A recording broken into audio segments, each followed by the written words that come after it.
First on Fox 21, recently our team went on a ride-along with U.S. Immigration and Customs Enforcement Denver as its officers conducted targeted enforcement actions on at-large fugitives from ICE in Colorado Springs.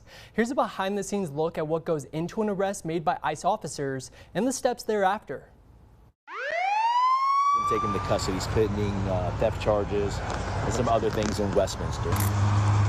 When you see what we do, you'll understand that my officers, myself, it's built into our DNA to protect the community. Convicted of sex assault, stalking, and emotional stress. So the day starts with the morning briefing where we'll identify the targets and the plan of action for each of our arrests. And we can remain flexible in order to be successful. So we're going after some criminal targets, some at-large fugitives from ICE.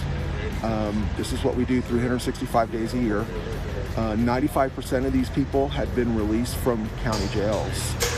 Fortunately, El Paso County Sheriff's Office cooperates with ICE to the maximum extent, and I'm very grateful for that. We typically team up with interagency partners from the Department of Justice.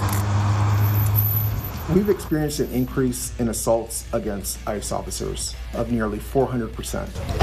Current laws in the state of Colorado don't allow us to make a safe transfer inside the jail. So we have to conduct these at-large operations looking for these people that we could have gotten in the jail. Hey, I'm gonna light it up on the straightaway. But instead, we have to come out into this environment and get them either at work, at home, or in between. So I've directed my officers to transport in handcuffs, belly chains, and leg irons. Oh my God. So yeah, take them. Many of these assaults are occurring at the time of transport or at the time of a vehicle stop. We're just waiting to clear some of this traffic. So immigration enforcement, first and foremost, is about public safety. Every public safety agency within the state of Colorado understands what ICE brings to the table in terms of getting bad guys off the street. ICE has a unique ability to prevent future crimes. By arresting illegal aliens and removing them from the country, they cannot commit any more crimes in the state of Colorado. The 3 individuals that we arrested today match the description of the targets that we were looking for. So once they left their residences in their car, we made a vehicle stop. During the vehicle stop, we identified those individuals as being aliens illegally present in the United States, and they had criminal histories as well. We're a Spanish-speaking officer now talking to the individual. Every one of the arrests that was made today could have been made inside of a county jail in a safe and secure setting. So once the aliens are arrested out in the field, they're brought to the Florence sub-office for processing. We'll allow them to use the facilities if they need to use the restroom or get some water. This area here, we're going to provide them with the information of some of their rights while they're inside of our facility. We're also going to put their property down here. We have some property forms.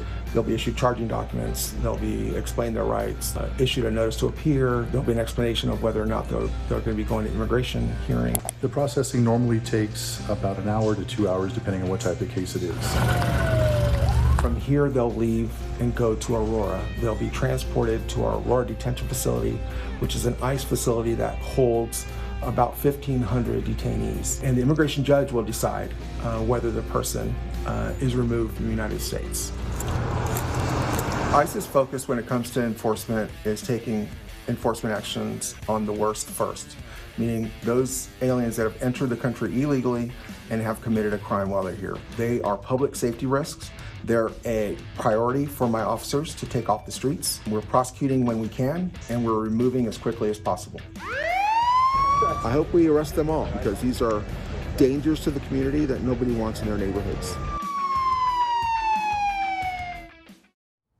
ICE Denver's Field Office Director Robert Guadian emphasized the importance of a whole government approach toward immigration enforcement.